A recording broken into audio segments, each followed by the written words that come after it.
Easily find, book, and manage your travel nursing assignments with the AMN Passport app. Download today.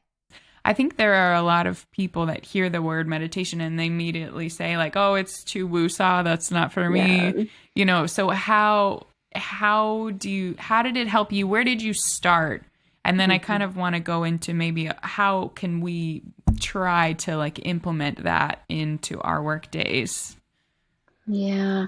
And I'll have to say that meditation is probably one of the most powerful self-care tools that we Hmm. can utilize, but it's also one of the most difficult to implement, particularly in the beginning when you've Yeah. never done it. Like I used to be one of those people that automatically said, I can't meditate, I can't sit still long enough, my mind doesn't stop going.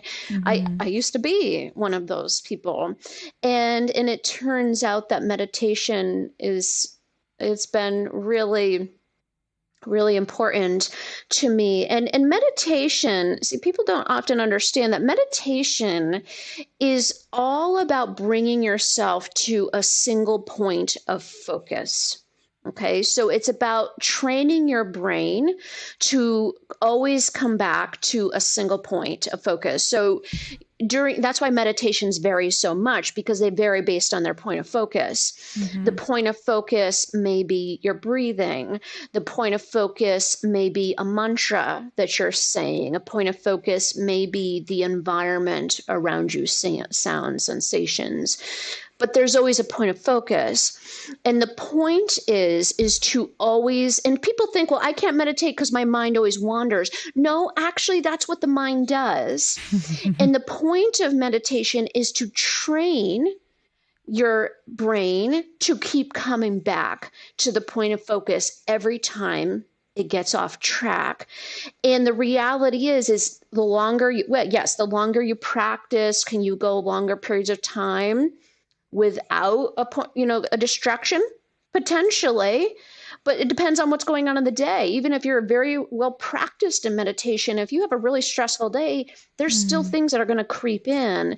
But it's about always coming back. Hmm. And the reason that is so important, and especially in the workplace, and especially in high stress workplaces, and is that it's so easy to get caught up in the drama, in the stress, and start having that take us away. And then we experience a stressful moment in one room with one patient or their family members, or with a medical doctor or another nurse or whatever it may Hmm. be, and we don't keep it there. We then start accumulating. We accumulate our stressors. We then bring it into the next room, and then we talk about, did you hear so and so, or do you know what this person said?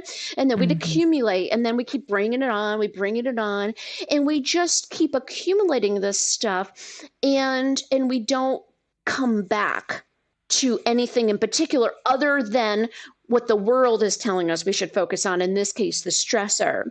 And so, Hmm. like in the workplace, you could decide, okay, what's going to be my point of focus when I get stressed? Because you can practice meditation without sitting in a chair being quiet. Okay. And that's what people don't Hmm. understand, is that it is very portable.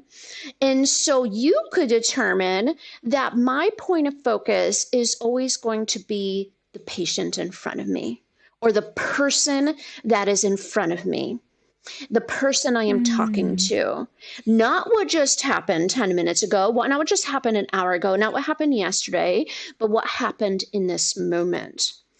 And and yes, Hmm. ideally you would take times to meditate where you sit and are quiet, but it's the same thing. If Yeah. you sit for 1 minute, 2 minutes, 5, 10 minutes to focus on your breathing, the same things are going to come in. The stress from 10 minutes ago, the stress from an hour ago, the stress from a day ago, a year ago, it's coming back in when you're quiet. And Hmm. so the point is to say, no, I am choosing to focus on this breathing pattern that I'm doing right now. So I'm going to let the thought come in. It comes in, but I say, no, I got to go back to my point of focus. It's my breath. Yeah. And so that's what meditation is about, is acknowledging the whole world going to still be in our head, and we're carrying that around with us. Our past is coming with us, people and their voices, and our voices are coming with us. So how do you train your brain to let that go?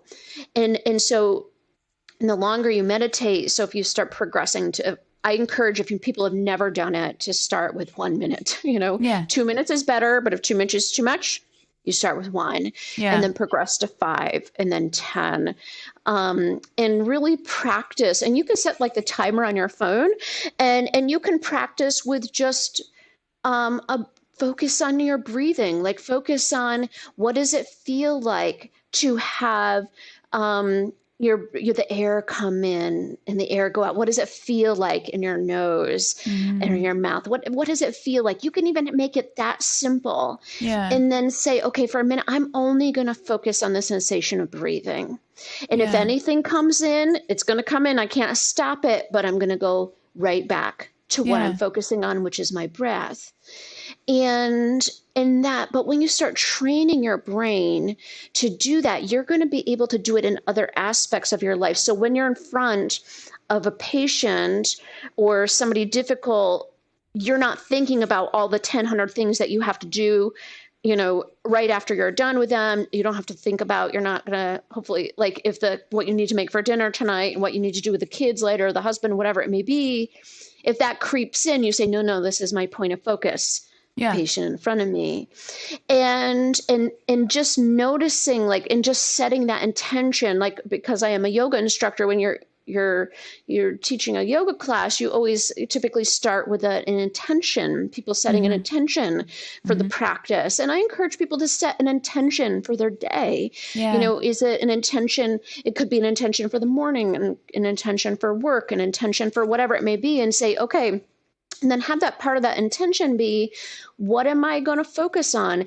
And it could be, your point of focus could be not flying off the handle, when somebody, acts in a certain way to you, or it could be not ruminating with yourself and others about stressful things that happened during the day. Because the reality is, yes, it's good in some ways to process these things, but a lot of times the saying it over and over and then getting the other people to say, oh yeah, did you know? Like, it's like, sometimes it's good to be affirmed that what you experienced was hard and the other person was wrong, but there also comes a point where it can also make it worse, where it embeds the hard experience, and then that's your main point of focus. And you could say, okay, I'm going to allow 2 minutes to talk, or 5 minutes most, to talk about something that's really hard, and that's it. I've got to let it go, and I've got to focus on something else, because there's 20 other patients I'm going to see over the next few hours, and I've got to let that one go.